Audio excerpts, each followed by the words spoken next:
Film. This is a film camera. This is my Canon AT1, the little brother of the AE1.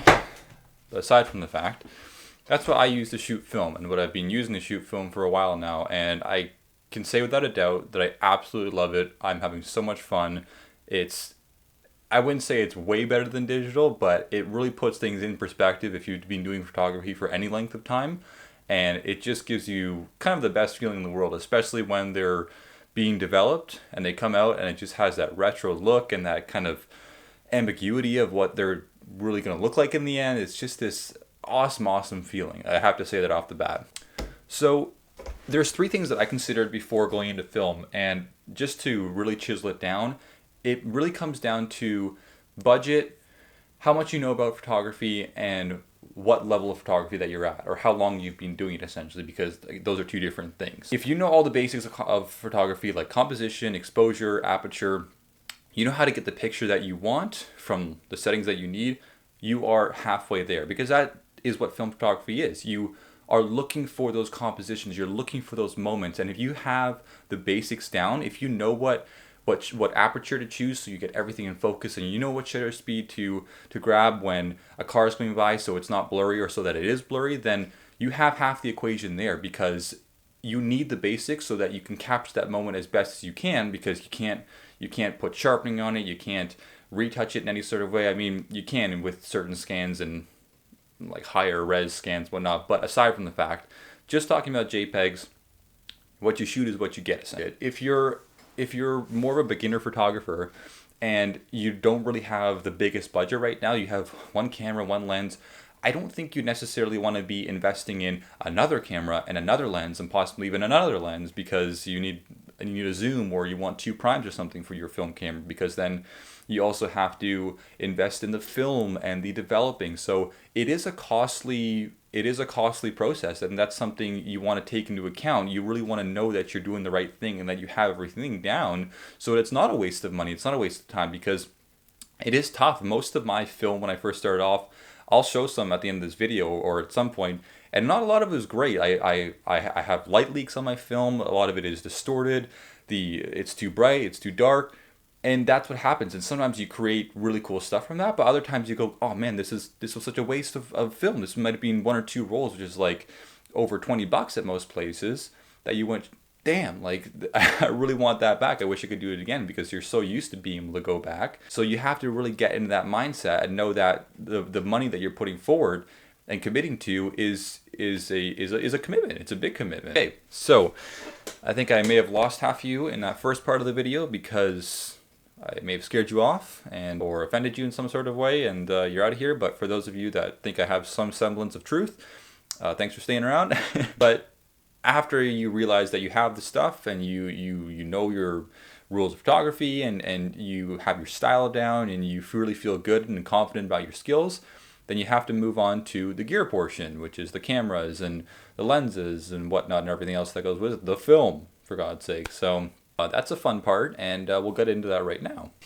I didn't choose this camera for a particular reason. The Canon AT1 was my camera that my dad used, and I'm fortunate enough to carry it on. I also, wait, hold on. I've got another one. So this here is also the Canon A1. I don't know a lot about this one. The only thing I know about this one here in particular is that it doesn't work. So I can't use this one, unfortunately.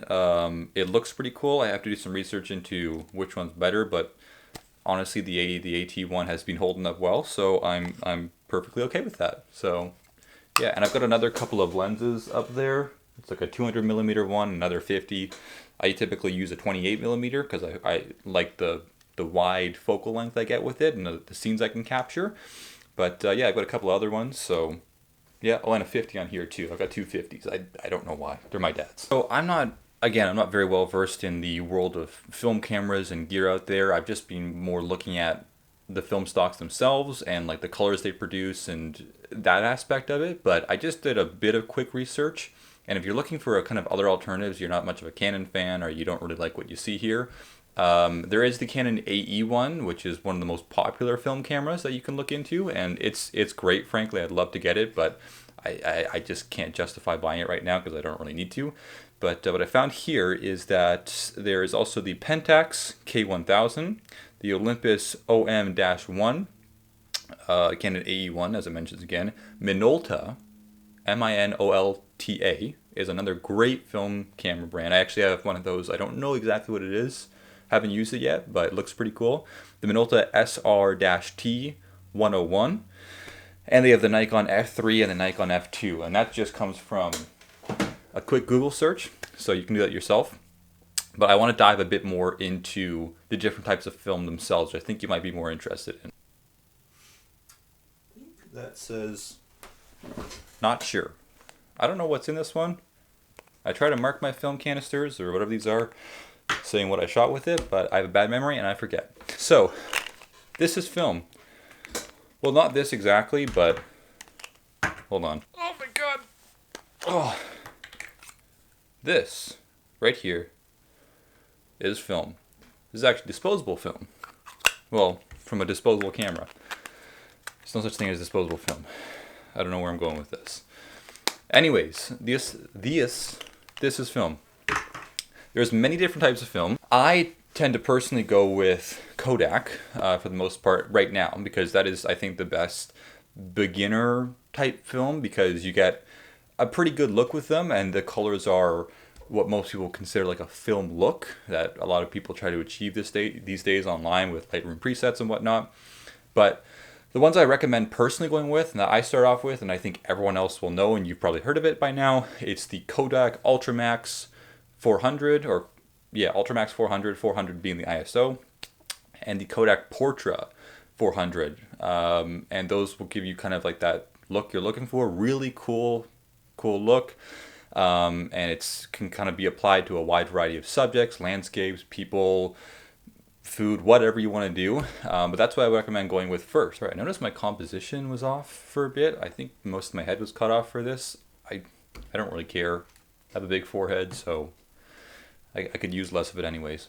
But before we jump into the next segment, there's one crucial point that I want to say about film, and that when you're starting off, it's you want to shoot in ideal conditions. I know for a lot of photographers, including like myself included, when I shoot digital, shooting during like the bright sunny days, or shooting during like cloudy weather when it's nice, or when you can get different types of shadows and whatnot, or wait, no, other way around. Rain, during snow, during wind, when there's a lot more dramatic things happening, like things flying around and water and whatnot. That's when it's really fun to shoot, because you kind of capture those moments that people don't really see, and you get some of the shots that you normally wouldn't, because it's scenes that you don't normally encounter, which is cool. But when it comes to film, especially starting off, you really want to be in the right conditions. You want to go out, as I was speaking previously, on those overcast days, on those bright sunny days where you can really get your composition, you can really get things right, and get those photos that you want first before you move on to something where you're dealing with the elements, or you're dealing with cars whizzing by somewhere, or in an area that you don't really have the same like range of motion, or the range of capabilities that you normally would. So start simple is what I'm trying to say. Start simple, good conditions, have fun with it, develop your first roll, see how it is, move from there. Okay? Yeah, so these are my images so far, the ones I've taken. I don't know when they were, or the different points of time, but I do know the certain type of film stock, so I'm just going to kind of speak over them. And what you kind of see right now is that there's some that look really cool, and they have like a different color to them, like a greenish hue, which are like a little bit more overexposed or bright. Those are the Fuji runs from my disposable camera. But then you'll see some with a different type of color that just feel a bit more rich and feel a bit more vibrant. But there's also something else there, and that there are burnt on one side, or orange or blue lines, or overexposed on one side. That's because I didn't load my film properly, and I let in some light leaks, which caused those, which can look cool in some images, as you can see, and can look kind of destructive and destroy your entire image. So that's all part of the learning process. I was happy to get those back, because I got some that were really sweet, but then the ones that weren't were kind of part of that learning curve that I enjoyed and can learn from, and appreciate about this whole process. Okay, well, that is the end of my speaking on film, That's actually not film. It's a recording movie. So I don't know what I was trying to go at there. Anyways, thanks for coming in. Really appreciate it. Let me know what you guys thought down below. If you have any questions, I would be more than happy to answer them on what I know or what I can provide. And I'll be showing more stuff on film. I'm thinking of doing a video just on disposables since they're on the rise, and I'm trying to ride that wave. And yeah, we'll see how it goes. And thanks for watching. So till next time.